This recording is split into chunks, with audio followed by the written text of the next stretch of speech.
starting to also today to talk about a very important topic. It is October is National Domestic Violence Awareness Month, and joining me now is the President and CEO of the Center for Women and Families, Elizabeth Wessels-Martin. Thank you for being here, Elizabeth, because this is something that we should talk about more. Tell us what you want folks to know about this month, but the message to carry on every day of every month.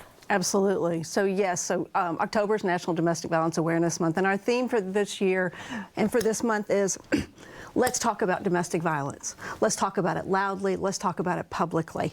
One of the messages that we want people to know is that domestic violence, intimate partner violence is what we also call it, is not a personal family problem. It's not a crime of passion, something that just stays behind closed doors. It is a community problem, and it's something that we all need to be talking about, and we need to be talking about it loudly. So you have several activities and things going on in the month of October to bring awareness to it. So on Wednesday, this Wednesday, October 5th, we have our annual Speak Their Name event. It is a very powerful event. It's where we remember the 19 victims that died of domestic violence, intimate partner violence.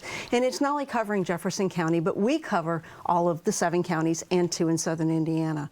So we have several speakers, myself, Jefferson County Circuit Court Clerk, David Nicholson. We will have a survivor speak. She's a very, very powerful woman. And then we will also read each one of the victims' names. We symbolically put flowers on the vacant chairs to represent those victims. Some family members and friends will be there as well, and we welcome everyone to the, please come out.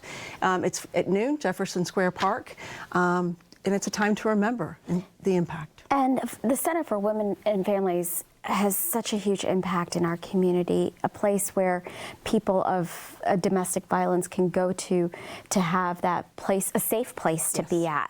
Tell us what you guys do. So the first thing that we want people to know is that we have a 24/7 crisis line. So anytime anyone has any questions, concerns, they're in a situation that they need help, to please call our line, again, 24/7. And people can call as often as they need to. The first thing that we're going to do with someone who is in a domestic violence situation is we're going to safety plan with them, because that's the most important thing.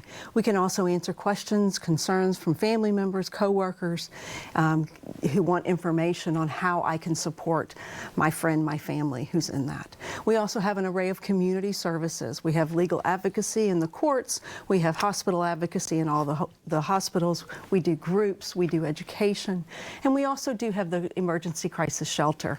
Oftentimes people think of us just as a shelter, and we're not. We're so much more than that. And a place where women and their children can come to. Women, men, anyone from who identifies as part of the LGBTQA community. Again, it's not just women and children. Our name is a little bit of a misnomer. Yeah. But anyone who is a victim of domestic, intimate partner violence, and of course sexual violence. We are the local rape crisis center. And I'm glad you mentioned that also an outlet for a safe place for men to go to. Do you get a lot of men that come and seek shelter? Is this something that you are trying to bring more awareness to as well? We are definitely trying to bring awareness to, and we're trying to take away, again, the stigma that even men experience domestic violence. And they need to have services just like women have for so many years. We do get men. My concern is there's probably a lot more men out there who suffer in silence, so please reach out. There are people that are probably watching this today, right now with us, and are going through some form of domestic violence. What would you say to them? How would you want them to reach out? Please call 502-581-7200 anytime. If you have any question, you're concerned, something's not right in my relationship, my partner's trying to exhibit a lot of power and control, taking away my finances, calling me ugly names, breaking down my self-esteem. Please reach out, have a conversation, let us help you. You don't have to suffer in silence, and it's never your fault. And it's not easy. So the person who is doing this is very brave to do so. Absolutely, absolutely. And we know that it's very scary, and sometimes it's very risky, and so safety is our #1 priority. Well, you know, I'm sure you've heard countless stories of where, you know, the person waits too long to get out of a situation. Yes. And that's why you all are here, to let people know that you can be okay. You can be okay. Please don't wait, and don't think that this hit, this slap, whatever's happened is a one-time, because it's not. Domestic violence, it escalates. It starts in power and control, and it can escalate potentially to death. As we have seen in our community, we have so many more domestic violence homicides now than we did last year. Absolutely. Elizabeth, you mentioned a program, an event this week. Do you have some other ones in October that you want to mention? We absolutely do.